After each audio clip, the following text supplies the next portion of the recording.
So we streamed the last two chapters yesterday. As of when I'm recording this, it's Saturday for those who are unaware. And after doing that whole, stream, I had pretty much mentioned towards the end that, hey, I'm going to record this closer to the day or afternoon in terms of, the actual review and everything. So it's nice and bright. And I don't have to worry too much about lighting, right? Because lighting can sometimes fuck with it a little bit, like the shadow on my face here. See, you can kind of see that sometimes. So that can sometimes be a little bit of an issue. But I figured if I just record early, we don't have a problem. That's what I told myself, and now it is decently late to the point that I am probably not going to have any light there. So here's all the lights. This is what we're using for today, because don't have much of another option. But that's not the only mistake I've made in the past like 24 hours or so. Because man, during that stream, I had quite the moment. Hey, this is loose. I don't know how it's loose. I can easily clean that up, but I'm like, man, this is going down way easier than normal. Oh, I see how it's loose. I didn't even notice that. That's my bad. I was in such a rush to get this up here that I didn't notice I didn't close that correctly. Making sure I have it closed correctly now. I think we're all good. I can test it on my hand. So now that all that water has been cleared, I mean, it was already cleared during the stream, but now that it's been cleared and we're here now and everything, it's time for the review, I guess. And I mean, as per usual, I'm going to try my best to actually fully recap everything, which is a little bit weird still because we do the streams and I don't have notes. So when I don't have notes, it makes it a little bit odd in terms of talking about everything because we talk about it on stream. Again, like I said last time, in case you're curious, the lives are all available completely public, right? I unlike most live streams that I usually unlist, the ReZero ones, completely public. You don't have to worry about, you have to go search for it or anything like that. They're available. They even have their own playlist as well as they get added to the ReZero playlist. I might remove them from that just because they're in their own playlist. I probably will. But still, we have our own reading sessions playlist if you're curious to see what my live reactions to those were like. Regardless, we're here now. We're ready. I have Elsa now in the background right over there. See? That's cool. In exchange, for those who weren't there during the live streams, Raoh is in the essentially hospital right now. I need to fix him up because I fucked up slightly, and now he's undergoing surgery. But don't worry, he'll make a full recovery. I just fucked up slightly once again. It's all good. Anyways, review time.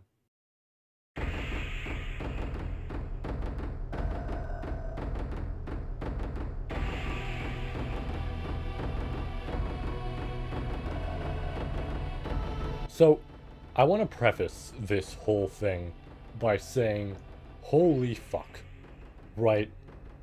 This volume, to pay recently with Arc 9 has just been going strong, right? And I've felt that for, like, since the beginning of Arc 9, right? I think the starting bit of it was definitely slow, but since the beginning, I've felt very strong about Arc 9 in terms of just how good it was. But man, this volume is something, right? The previous one was like that, the one before that was like that, but this one, he is on a rise right now, and it feels very similar to Arc 6, which we'll get into a detail about that later. Not in terms of story and everything, I just mean in terms of my opinion. We'll get into that later. But as for right now, wow. Okay, so to start us off, we go very simple. We continue off where we were, right? We get some more on essentially, where Rem's at and everything, and that group interacting. Rem being reasonably upset over how she's acted in the past, right?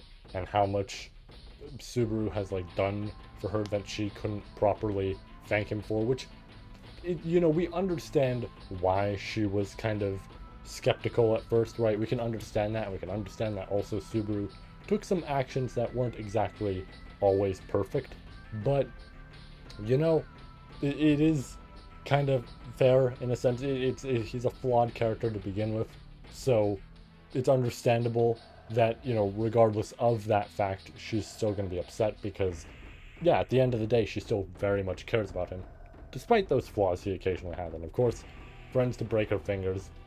Definitely too far, and, you know, Petra and all of them have to speak to her on that of, like, this is way too far. And she even, like, takes it up to a new extreme later. But on top of that, and that, like, you know, whole fun interaction going on, and the planning for what to do, we have Al's group, or rather, Felt, because last time we were left on a cliffhanger about Luana, right? Heinkel's wife and Reinhardt's mother. And the implication that Reinhardt probably did something that led to her being in this eternal sleep, right? We don't know what it is, but presumably something. And Felt kind of picks away at Heinkel and kind of reveals some more details without him actually talking. Like, the obvious thing being, that doesn't add up, right? If Reinhardt was responsible for that sort of thing, there would be a whole different circumstance going on top of the fact that if Heinkel really wanted to, he could use Reinhardt, but he's not that type of person, right? So there's a lot more here, on top of the fact that Heinkel is very clearly leaving out one detail, right? There's something that he is not saying, and we don't know what it is, because he immediately gets angry, right? He immediately threatens Felt and just is ready to kill her, essentially, on the spot, because he doesn't want to be picked at anymore. And of course, Al enters in, because really, this circumstance doesn't benefit anyone, right? If Felt picks at Heinkel like this, it means nothing for them, right? Essentially, they get nowhere, because all that happens is she learns more about Heinkel, and Heinkel will get both agitated, and if they know too many details, there's a chance, you know, she can provide some sort of relief in the sense of, oh yeah, we can have Reinhardt do this, or we can have my group, you know, do this, or whatever it may be, that could potentially lead to an issue. On top of the fact, if Heinkel kills Felt, there goes any leeway they had, right? Any chance of survival they had because of this hostage, this very important hostage they have, that goes away, right? That's no longer there. Al's fucked, right? His group is over, because now all they have to do is constantly harass them, constantly just, like, destroy every single member that isn't Al, because obviously Al has his whole ability, and that's it. Speaking of that ability, they figure it out. I mean, like, of course, Old Man Rom kind of deduced it in the previous volume and everything, but this is where the entire group realizes it, right? That there's not a single person who doesn't realize the fact that, oh, Al can just rewind to a different spot in time and then deal with us there, because he'll constantly redo that attempt over and over. And they slowly start to realize this as a group in terms of, like, testing, you know, oh, here's this coin dropping and all this, and talking about the effects of that. And now there's a real big issue for Al, because this is all it's going to take, right? This group knowing all this is what it'll take to just counteract them. And then we get one of the craziest fucking moments. Like, of course, you know, this sort of thing has to be said by Petra, but holy shit, this moment gave me legitimate chills. And I'm gonna be a bit, you know, nerdy like usual. I'm gonna reference other series that I've experienced. It reminded me so heavily of the Darkness arc in Chainsaw Man. I'm not going to go into too many details about this, because obviously I don't want to spoil anything, especially a moment like this. It's so chilling. But when a certain character in there is talking to essentially an old friend of theirs, and then they pull up the notepad, right? And the notepad essentially has what they want to say, but they're saying something else. That moment when I first read that gave me fucking chills. This gave me chills on stream. I freaked the fuck out. Rem realizes, right? There's something she starts to clue in on. Herself, right? I need to note this. Petra does not say a word about this. Rem herself clues in on this. Ao's ability seems familiar, right? The fact that he's able to do all this planning and all this, meticulous sort of, oh, he can deal with us like this out of nowhere because of this rewinding to this specific point. All of that seems a little too strange to Rem because she's felt like it's happened before. And by that, I mean that she realizes, hey, Subaru's a fantastic guy, right? Like I view him as a hero in all this. He's done a lot of really good planning. And it's like, she obviously, doesn't want to insult him or anything, but she knows that he's not necessarily physically strong and that his mana isn't necessarily something that's, superb or anything like that. So there should be no reason that he is so damn good at fighting in this sense, right? Like, sure, he can be a masterful planner similar to someone like Otto, who we have to also get to in a moment here. But that seems like too much, right? How much he is capable of seems like too much, right? And she starts to realize he's known every single attack and stuff, and these people that are coming, like witch cults and all this, before it even happens. He knows the white whale's gonna show up when no one else did. Why? Right? And all the events of Arc 7 and all that, why did he know that was gonna happen? Right? And she starts to realize, and Petra realizes it as well. Petra realizes that Rem's on that line of thought without even saying a word. And Petra grabs her by her arm, right? By the cloth on her arm, right? And immediately, Rem's talking to her and everything, and Petra's like, oh, you've realized, haven't you? And Rem's like, what? About Subaru? And then she's like, the Witch of Envy might be listening. And I was like, okay, to clarify, she doesn't actually specify the Witch of Envy. She specifies the witch might be, right? The witch might hear us, not like the Witch of Envy. So if she did outright say it, I think that would create a problem. But she specifies that the witch might be listening. That sent a huge surge of energy through me, because holy shit, the fact that Petra knows what line of thought she's on and just immediately states it of just, she might hear you, right? That's wild. And I can't even fully imagine what the fuck Rem would think in that moment. Like, the idea that she might be on the right thought process, and then Petra kind of tries to help out in a certain sense, right? Kind of tries to discuss it with her. But in the middle of discussing it, out of nowhere, the witch might be listening, or might hear us. Like, either or. At the end of the day, they mean the same thing. Still, right? The idea that that gets slapped into your mind out of nowhere after you've perfectly deduced something, right? You've figured out exactly what's going on for this person that you greatly admire, and out of nowhere, boom. Because, reminder, the witch, to characters in this series, not a lot of people know of the whole multiple sort of thing. Rather, there are people who know, but usually when witch is said, the immediate thing that comes to mind is envy, right? Because of what's happened, right? It's the natural thing, because yeah, if she destroys half the world, naturally that's the first thing you think of. So now imagine in her place, she hears that, right? This creature that was capable of destroying half the world might be listening to the fact that you just deduced that. And if you say it out loud, there could be a problem. What the fuck? I also like the fact that she views this as very selfless. I just want to note this as well. The fact that she points it out as realizing that he's probably been doing this and just doing this to help others and make sure everybody's okay.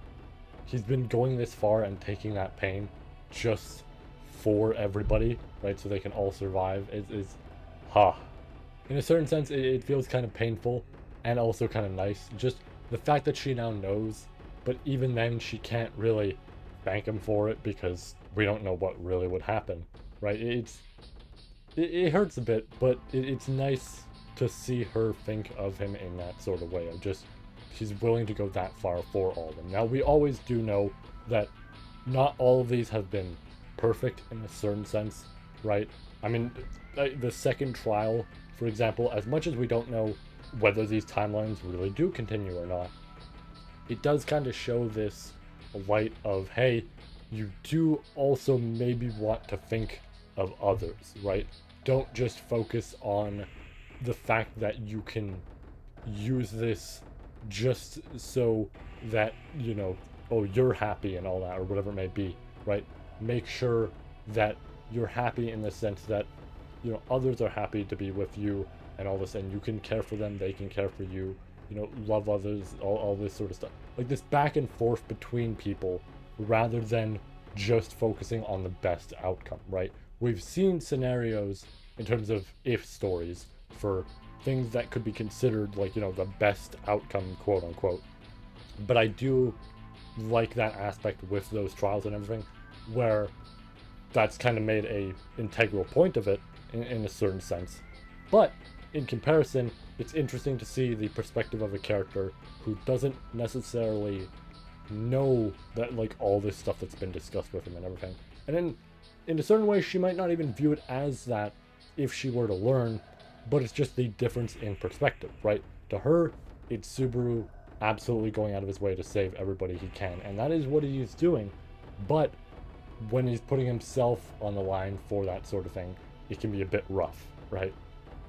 That's essentially what I'm getting at there. Anyways, I brought up Otto, and we're not even there yet, but let me get to the point that leads to that point.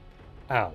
We go back to Al again because we're very much back and forth with a lot of these chapters, and Ye is a little fed up, right?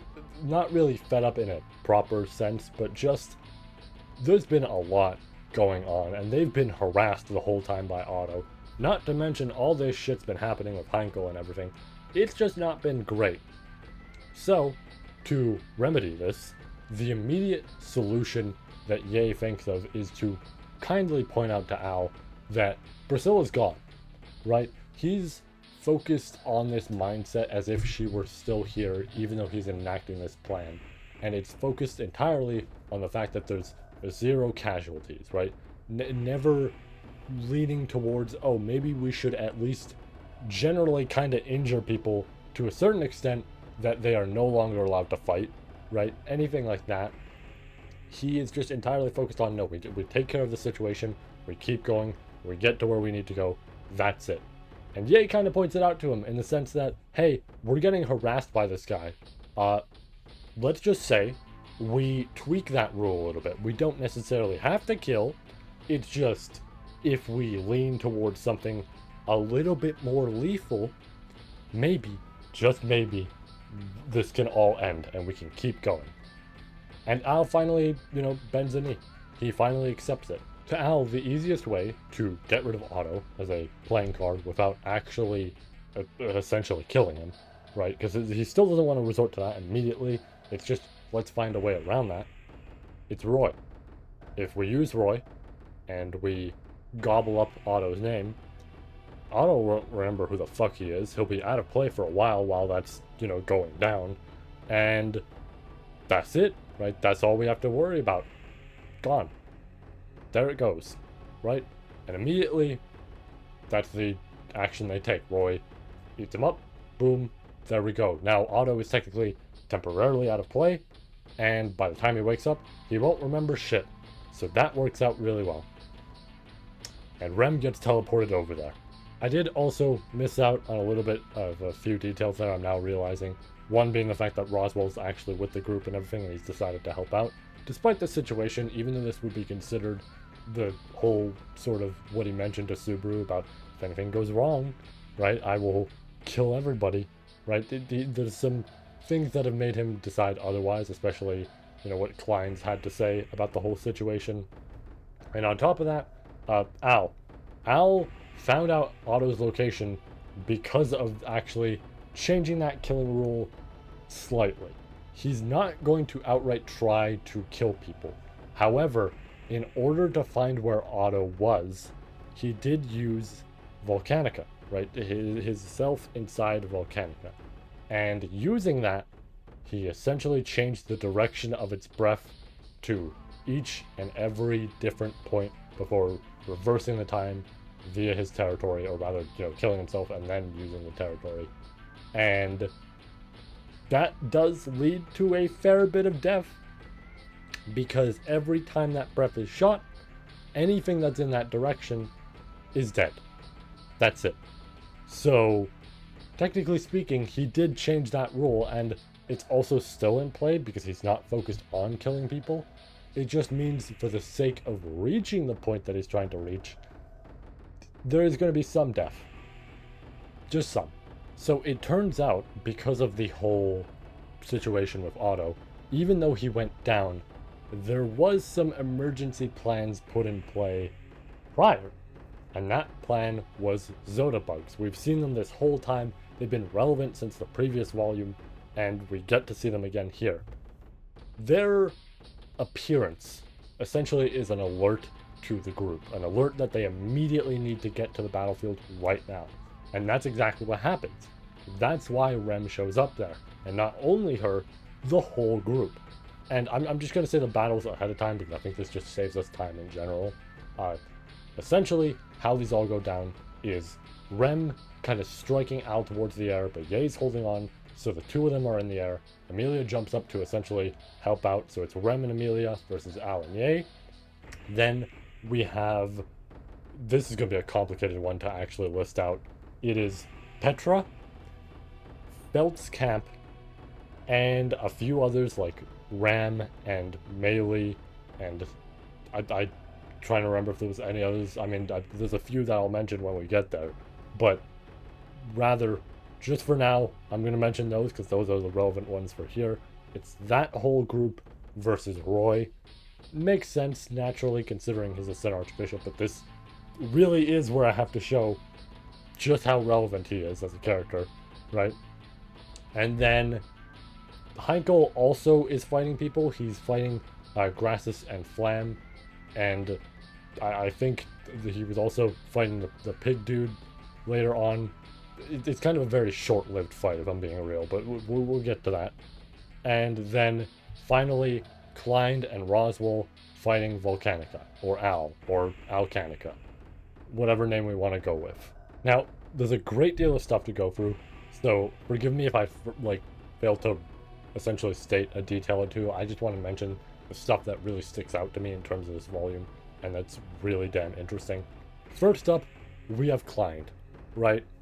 Holy shit. What a absolute bomb to drop on us. Klein is actually a dragonkin. Not just any dragonkin, right? He is Volcanicus. And that's something that's been alluded to for a while, right? We've kind of had this general idea since Missoria back in Arc 7 and 8 that, oh, Missoria acts very much like Volcanica. I wonder why that is. And then we got Madeline's backstory, and that explained further that, well, dragons can essentially separate themselves into a more human-like counterpart, which is the dragonkin that we know. And then there's Dragon Husk, which is what remains of them. However, that husk is exactly as stated. It's a husk. It barely has a mind to call its own, other than the fact that a dragonkin can jump back into that body and like mentally, right? So, technically speaking, Missoria is Madeline. I mean, not even technically, that is just the outright thing. But the reason I say technically speaking is because Missoria is its own dragon in a sense, but it doesn't have a mind. Now, we compare that to Arc 6, right? We knew because of this detail that when we saw Volcanica in Arc 6, which obviously happened first, but thinking about it, you know, now from like, oh, we read Arc 8 and we go back, right? Volcanica was completely like senile, is the best way to put it, right? I mean, I think that's even how they outright put it in the text, is just Volcanica can barely think on its own, right? It occasionally remembers pieces in there, but not a lot of it is still there. And we didn't know why that was, other than the fact that its original form likely separated. We now know that Klein is that original form. He was that dragonkin that moved away from the original vessel, which is fucking wild, because it's not like Amelia's camp isn't necessarily familiar with, 400-year-old history. I mean, Roswell's from that time, right? So it's not like the main dude of this whole party isn't familiar with what happened in the past, right? That's understandable and everything. But this is like one of the most important figures in the world of ReZero. Like among the First Sword Saint and the Sage and all this sort of stuff, we have Volcanica. This is one of the first big characters we know about, right? Out of this group of like, I want to say 6, it might have been 7 or some shit like that. I'm pretty sure it's 7 actually, because I think my dumbass forgot about Flugel somehow, of all characters. But still, that is one of the big characters, we knew about in terms of all this sort of shit. So it's wild to hear that Klein, of all characters, was that, right? He was Volcanica. That is wild to hear, right? And just getting this info, learning more about him, hearing how he points out the injuries along Volcanica, like, oh, like the back, or like the dragon halo that we have to destroy because it repels all magical attacks, or the fact that its scales, it repels, physical attacks, which makes it such a hard thing to fight, right? It's this hard balance where we have to destroy the halo so magical attacks hit, and then we can physically hit it after the fact, or rather he can, right? So damn interesting. We'll get more declined later. I usually like to keep this stuff concise and keep it together, but that's one of the last things of the chapter, essentially. Not even chapter, of the volume. But I'm going to save that for way later. I think that's way more important towards the end for reasons we'll get into. Let's focus on Roy. Roy really proves his worth here. He gives these characters hell, and he also gives us big reminders that, he's familiar with Capella, and the fact that Capella essentially acts as a mother to him as well, similar to Melee, which almost makes it fitting that he harasses Melee a shit ton in this fight, even though, based on their dialogue, they have no interactions with each other prior, right? Other than the fact that, one knows that he's part of the witch cult, and the other knows that Melee is part of Amelia's camp, and that's about as far as it goes, based on the dialogue anyways.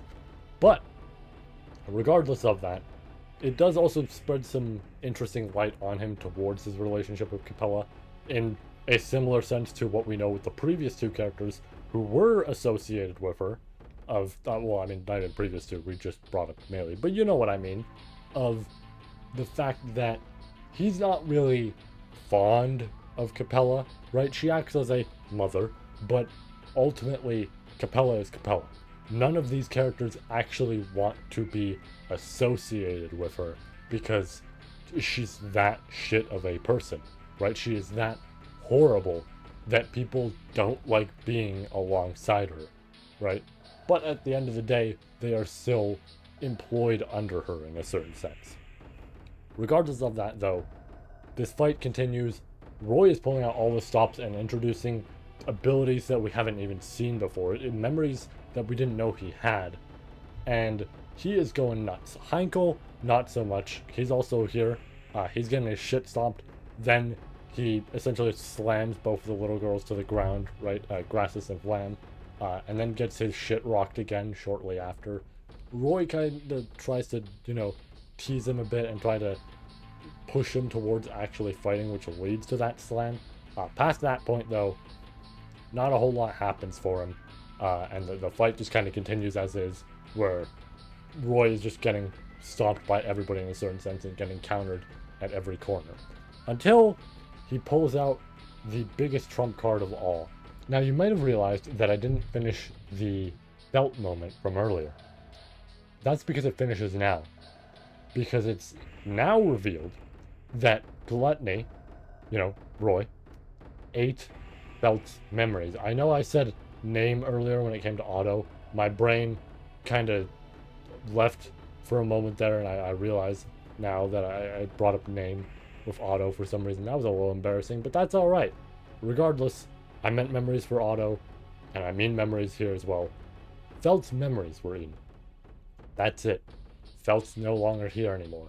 Instead, revealing that this whole kidnapping we knew about from the Lagunica family, with Felt, presumably, except now we know it is likely that all of it, all along, was Felt, because her real name is Filore Lagunica, which is wild to hear. What's even more wild is that this is completely made up. Felt completely acts the part, because Roy actually made an agreement with her. He chose to not try any of this, right? They had good reason to essentially attempt this sort of thing, see if it would work, right? Otherwise, Roy vomits, that's it. But he had good reason to try and test this whole thing out, right? But there was a deal to be made, because he felt like there could be a lot gained from Felt's sort of position in this sort of scenario, and he could do a lot more that he wanted to than, he's currently able to do. So they had an agreement. Felt acts the part, acts like she has her memories beaten. That's it. Now, it is very fair and safe to say that Filore Lagunica is likely Felt, right?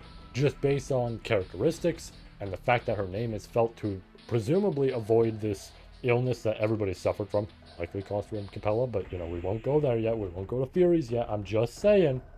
But very likely, to avoid that whole thing. Whole lot of scenarios where this kind of leads into, that probably is who Felt is.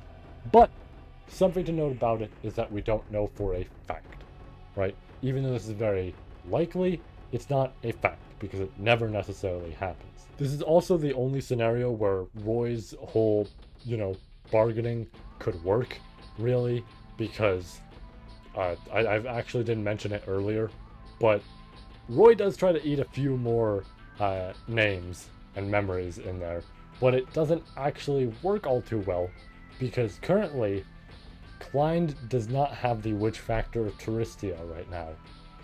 Petra does.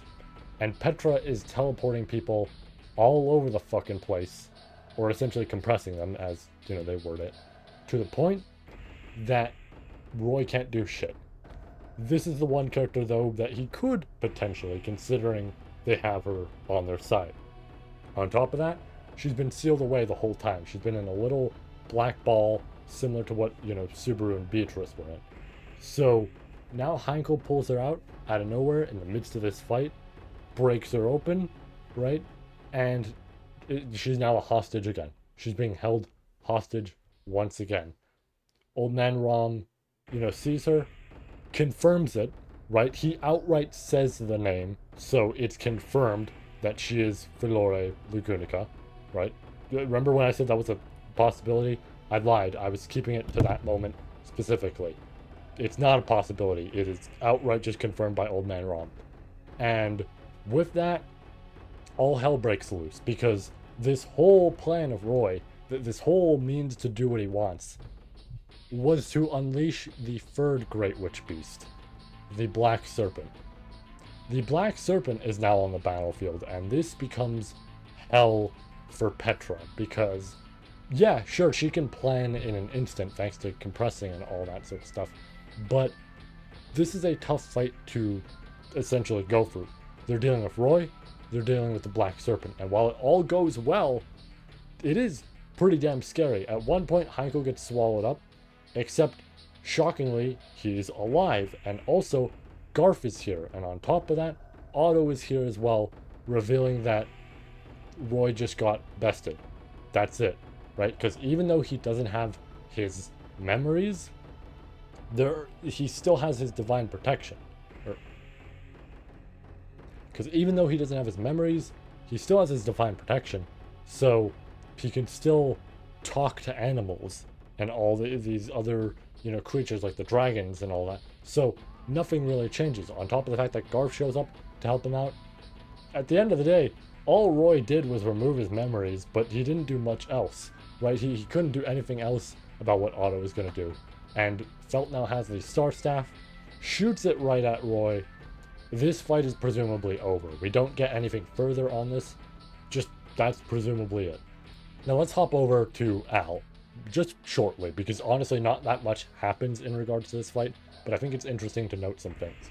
So, the back and forth here is pretty damn interesting. Obviously, it's a tough battle for Al, because he's, essentially stranded in the air, can't do much, and while him and Ye can kind of help each other and deal with Rem and Amelia later on, in a certain sense, it's kind of tough, especially because Rem already has her horn out.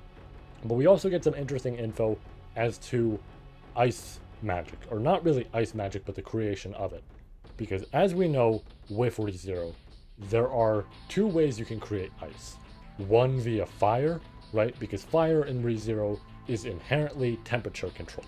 It's not really fire, more so than it is controlling temperature, right? It is still magic at the end of the day. You can still create a fireball, but you can also turn that temperature the opposite way if you're skilled enough, right? Or if you're skilled in that sense, and you create ice.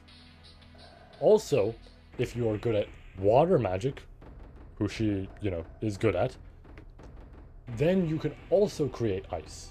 But for the longest time, it's kind of been, I guess, interpreted, at least to me, someone who hasn't necessarily gone through a ton of the side stories or anything like that, mainly just the what ifs, the EX novels, all that.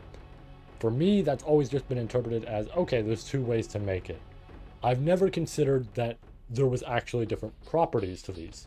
For example, Amelia can do that sort of thing, right? She can create ice and boom, there it goes.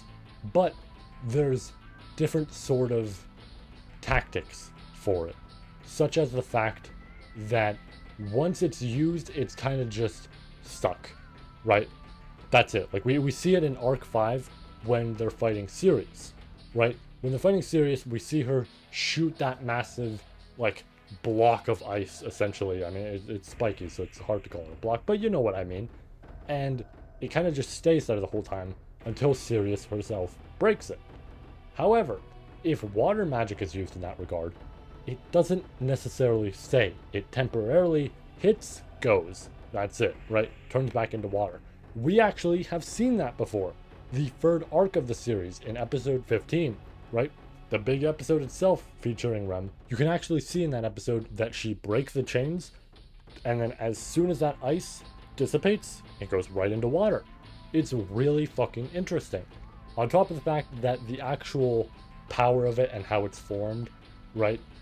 For Amelia, it's a little bit difficult considering the fact that it's temperature and all that, right? She has to work around it a little bit. But for Rem, that shit don't matter. She can just throw it wherever, right? It doesn't necessarily have to be confined to something specific. She can just make that ice go, right? And as a result, this leads into an interesting path for her fight. Because now, while she's fighting the two of them, she can use it as a platform, essentially, right? That's a big point of it, is that it can kind of remain there, just temporarily. And she can bounce off it and attack, and bounce off it and attack, right? She has her Morning Star the whole time and she's just smacking them with it. So, works out really well for her. But then they start using it, because of course, yeah, if your opponent gives all these means to jump around and everything, and you're stuck in the air, you're going to use it. Remember how I said Rem has control over it though, because that's how water ice magic works? That's the thing. If you're her opponent, and you happen to use her ice, sucks to be you, because at any point she can just go, and immediately it's gone. So that's what she does. Ye tries to take advantage of it in terms of, holding them up because of her strings. No, that ice doesn't exist anymore. It's now water. You're using nothing, right? It's so damn interesting. I actually like having this in-depth explanation for it. I will say, not too much else happens in regards to this fight. They kind of get separated in the sense that Rem and Amelia are dealing with Ye, and Al is essentially by himself, right? And their goal is to deal with Ye, then immediately go after Al because of, you know, who he is and how he's the whole mastermind of this, and he could be the biggest problem for everybody. That's essentially as far as it goes. Still a very interesting fight so far, but let's get to the big one. We have Klein and Roswell versus Volcanica, who is also, you know, Al. There's constant electricity all around, whether we're being figurative about that or we're being literal, because there's constant usage of it from both Volcanica and Klein, which makes sense given their current forms, of course. But this is a very fun fight in terms of all the shit happening. Of course, the big goal, like I mentioned, is getting rid of the Dragon Halo, right? I've already summarized a lot of that way earlier, so we'll skip past it, but the Halo is the big issue. Now, Roswell is a very skilled magician, only being beaten by essentially two people that we know of, right? Echidna and Myeon Myeon. Other than them, he's probably the best that we know. So he's doing a lot to try and deal with it, and unfortunately, it's causing a lot of tax onto his whole body, especially his arm. His arm is like brutalized right now, right? Because he's constantly using this mixture of magic and altogether just slamming down on the Halo, but it creates nothing, right? It does nothing to actually damage the dragon in any capacity. It's a real problem. That scar can't be hit yet by Klein. Big issue all around. But Ezo shows up because naturally, yeah, it's been enough time. Garf already showed up, so of course Ezo's now fine, and he's here to help out. Him and Roswell have a really great moment at the start of a chapter where they essentially go back and forth towards each other, kind of nerding out, or rather, Roswell nerds out, and then Ezo gets upset because of the whole formula being used, and Roswell's like, I'm glad I get to talk to somebody as smart as me, right? It essentially is what that feels like. It's really fun, but they create a brand new form of magic using every single element, right?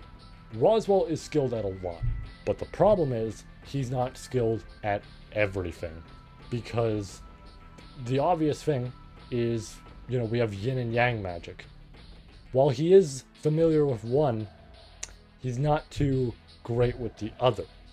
However, Ezo is the Gray. That's his title, the Gray. But if you consider that title, right, and you consider the ones that Roswell has, right, the blue, the red, all this sort of shit, right, together, they make every single element there is. So what better way to team up than create the ultimate magic that uses everything, using a formula that Roswell has essentially helped establish in a certain sense, or just kind of really empower, and Ezo has studied over and over in terms of all these magical concepts and everything. Both of them together managed to create this attack that rains down on Volcanica, destroys the Halo, and Klein manages to hit that scar, and the fight is over. It is fantastic in terms of a fight.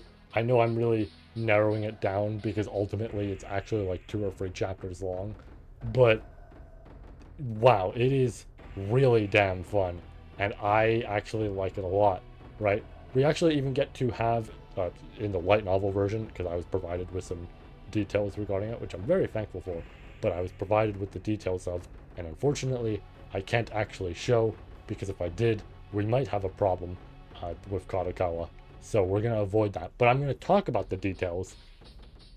We actually get to see Roswell's line from the third trial that we saw in Arc 4. That makes the third line we've seen so far out of that whole thing, which is wild. We're at Arc 9, and that's the third one we've gotten.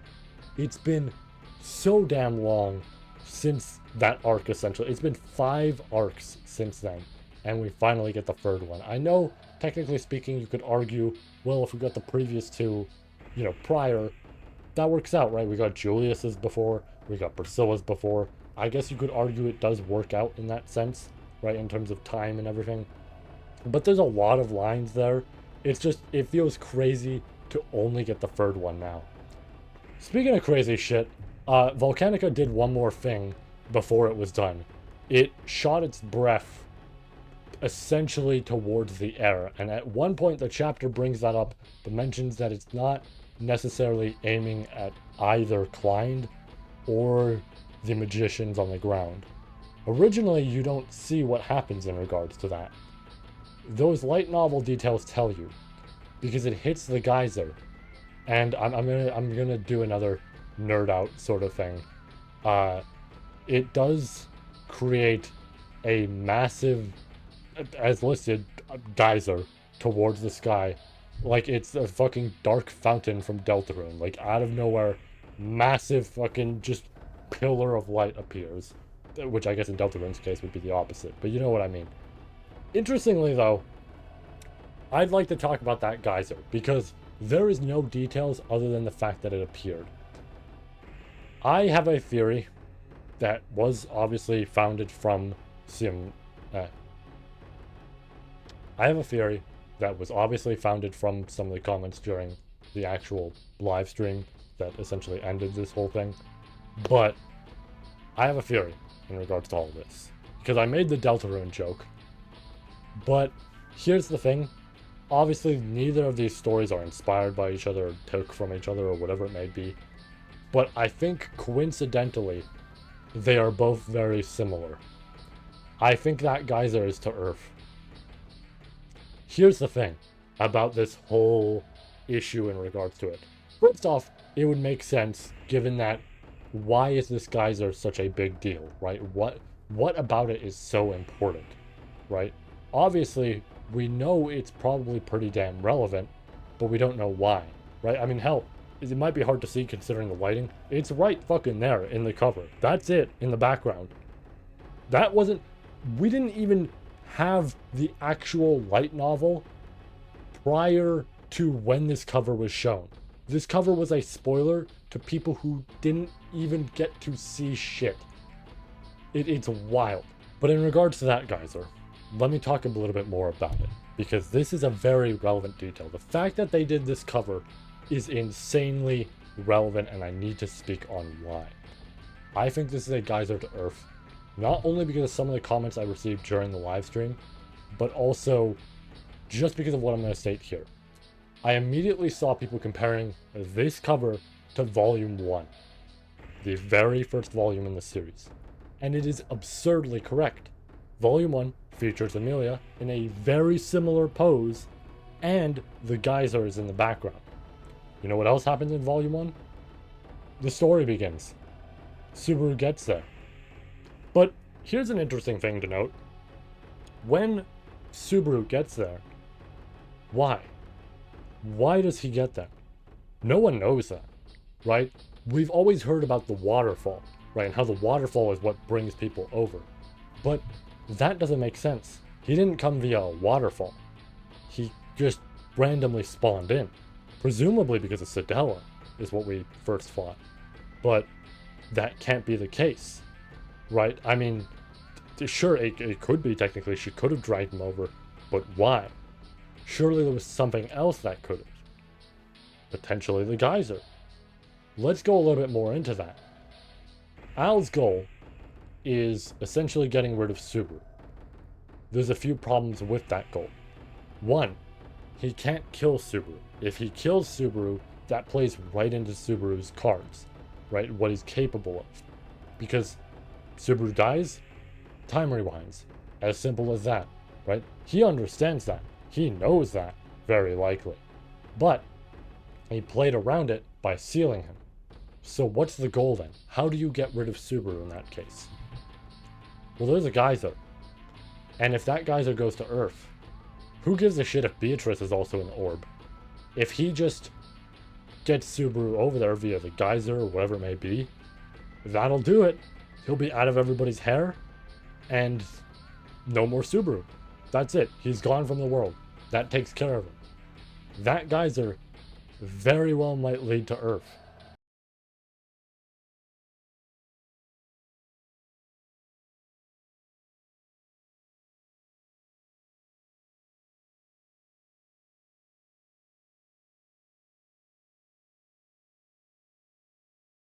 And that's so damn interesting. That might be the craziest development we've gotten so far. It would explain so much. Again, why the first chapter and first episode lead into what they do, lead into the fact that Subaru randomly appears here and we don't have context as to why.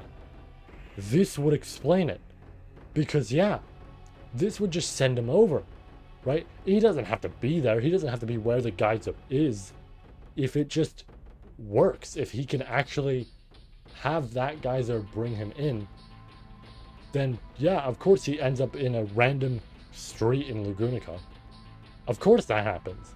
Now, interestingly, the geyser itself might be able to send somebody back, and that might be the case for what's going to happen, but we'll just have to wait and see, because that's really just the end of the volume, and that is wild to cliffhanger on. I am interested to learn way more about it, and I mentioned Arc 6 earlier and how that was going to be relevant. Now, I've changed up my arc ranking. I've kind of removed the idea of a peak tier, because when I use the term peak, I'm not really too fond of using it, but if I'm going to use it, I usually use it for only what I consider to be the best, right? So for like ReZero's case, it was Arc 6 because I considered it to be the absolute best, and also it was in its own independent tier. I've removed that name and I've put S+ there because Arc 9 gets to go up there as well. It's just below Arc 6. I don't think it's at Arc 6 level yet, but it's really damn good. I also did fix up some things and I put Arc 4 by A tier, bottom of A tier, but A tier. I do feel like I was being a little bit harsh putting it in B tier, where I also put Arc 7 that I had a decent amount of critiques for. I think it was unfair to put it there, but now it's in A+, so I hope people aren't too mad about that movement. I mean, I feel like that would actually make more people happy to know it's higher up. But regardless of Arc 4, Arc 9 has been fantastic. It's now an S+ for me. It is easily the second best arc. Teppei would have to seriously like try to fuck up on the next volume to finish this whole thing up, because otherwise this is just the second best. It remains as is, right?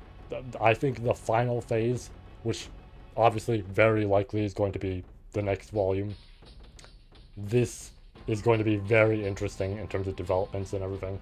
I am so excited to see what happens. I can't wait to stream my live reading sessions to it. This is going to be a lot of fun. Holy shit. Alright, well, that's it for this video, essentially. This review, whatever it may be. I don't know. Yeah, that was a lot of fun. I know my reading sessions lately have been a little bit all over the place. I apologize for that. I've been both getting busy, and then on top of that, there were just days in there where I did not feel great, right? It's not even like I felt sick. Like, I guess I felt sick, but I wasn't necessarily sick. You know what I mean? I'm sure a lot of people have had that sort of experience before. I was having it a decent bit every now and then. It was weird, right? I'm alright, don't worry. Kinda alright, actually. I did, funny enough, end off stream yesterday, and then I injured myself. So that was fun. Not too badly, it's just, you know, it was kind of painful for the time being, and, you know, I'm making sure to take care right now, but of course it was like, yeah, right when everything's perfectly fine and we're done with the reading sessions and all that, that's what happens. Of course. But yeah, I know I was busy with all shit happening and all that, so I apologize again. With that said, that's pretty much it, right? There's not much else to say. Obviously, there's other stuff I could list. The Rumble, I'll have a trailer out soon because our roster is done. We officially have the whole roster for this end of the year Rumble. I'm very excited. I will say ahead of time, we do have some ReZero characters in there. I'm just gonna say it, you know. I don't like to be an ass and tease about it, but I think it's fair to tease because that might interest some people. We do have some ReZero characters that did make it in. Enough people voted that it worked out, right? So that's pretty fun. Again, not gonna say who in terms of the ReZero characters, but if you saw the poll, you probably know a general idea for who might have made it in. Might have, right? But yeah, we have the Rumble on the way for the actual end of the year. I'm gonna have the trailer in hopefully soon. Latest probably early November, right? That's roughly the latest I want to go for in terms of it. But other than that, yeah, it'll be out within the month, very likely, if not first week or two of November. Simple as that. Big videos on the channel. Obviously, we have more on the way. And I know it's been a little bit rough this year in terms of actually getting some out. Just been kind of tough to balance stuff in terms of Act 2 and everything, because I had to draw a lot for Act 2, right? Like, I think we're fine for right now for Act 2, because I guess in regards to that, I can give an update while I'm doing this. Currently writing the next arc is going to be a lot of fun. Probably will take a little bit longer than the previous one in terms of writing, but note that I'm saying writing, because what took me so long last time, right, in terms of the previous arc, was drawing.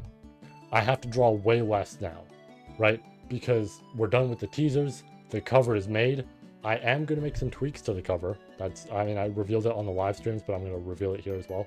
I am going to make some small tweaks to the live stream, to the cover, right? So that it's a little bit more accurate to what has passed in terms of the previous arc. And then I am going to add one big illustration to a chapter that's on the way. I hope you're all ready for that, because that'll be the only other drawing for this specific arc, not for the whole Act 2, but just for this specific arc. That'll be the other drawing in there. It's only 2 things I have to work on. One very minimal, the other, yeah, it's a lot larger, but it's the only large thing I have to do. So very excited to go through all that. And then of course we have the sketches. That'll be fine. But that does open up a lot more time for me to actually work on the big videos, because again, the teasers is what took time away from that. So in terms of big videos, next one's on the way, right? I'm working on just essentially the final, not necessarily final. I feel like that puts a little bit too much, I'm going to say, hope into it in terms of, like, you know, very soon in terms of when it's coming out. But I'm working on the script for it and everything. Should hopefully be out, obviously, before the end of the year, right? That's what I'm going to aim for. It's just I have to work on the Rumble and Act 2 at the same time. I'm going to try at least get that out, because as much as I want to get multiple big videos out, we'll see how that goes, right? I think I could potentially do that, but we'll see how that works out. I mean, we already know how stuff was working out for the live streams. It could happen again in regards to working on videos and stuff like that. And if we have to do more live streams in regards to reading sessions, that doesn't help either, right? So, but big video on the way. Should very well be out before the end of the year. And then we have the Talks About video where I wrap up, you know, everything that I've experienced over the year by the end of the year. So that'll also be a big video on the way. Obviously, live streams, we have the reading sessions and all that. Those are, you know, still happening and will still happen when the next volume drops. I bet that's going to be soon. I bet Teppei's going to get his keyboard out again and start writing. And I'm going to have to come back here and do another review and reading sessions and all that very soon. I bet it's going to happen, because the last time we posted the review, and I'm pretty sure the next chapter dropped like shortly after. And I'm pretty sure it did not take very long at all for that. So there's that. I also, obviously, I'm going to be doing more of the, I guess, like Persona live streams and all that, right? My brother was going through Yakuza. I was going through Persona. We only did one stream so far. It was genuinely one of the worst streams I did, because it was 2 hours of nothing on my stream. And then it was just weird in the middle of that, right? Not on either of us technically, while also still on both of us, because really we should not have tried to do it back and forth in terms of who plays, right? It should have just realistically been both of us playing at the same time, or both of us kind of choosing, okay, who streams today and who streams next time, or do both, like, does one of us stream the next few times and then the other one switches in, you know, whatever it may be. Probably should have discussed that more rather than doing what we did. We've established that already though, so next time we do one of these streams, like for example, next time I do one of the Persona streams, it'll just be that. It'll just be Persona. We might be back with more of that. We'll see, right? There's all sorts of live streams that have to happen in the year. I think there's actually a new ReZero event happening November. I think it's MF Bunko, and presumably something might happen there. So we might just chill out, hang out here, do some stuff, and then if a trailer drops, will, you know, watch it and react to it. That said, though, I'm not going to keep you guys for any longer. So I guess let's just sign off here. So take care. Have yourselves a nice night. Stay safe. And I will see you all in the next video. Or the stream. Or whatever it may be. Maybe even the Rumble. I guess the Rumble trailer is on the way. So there's that too. Or Act 2. Coming soon. Farewell, peeps.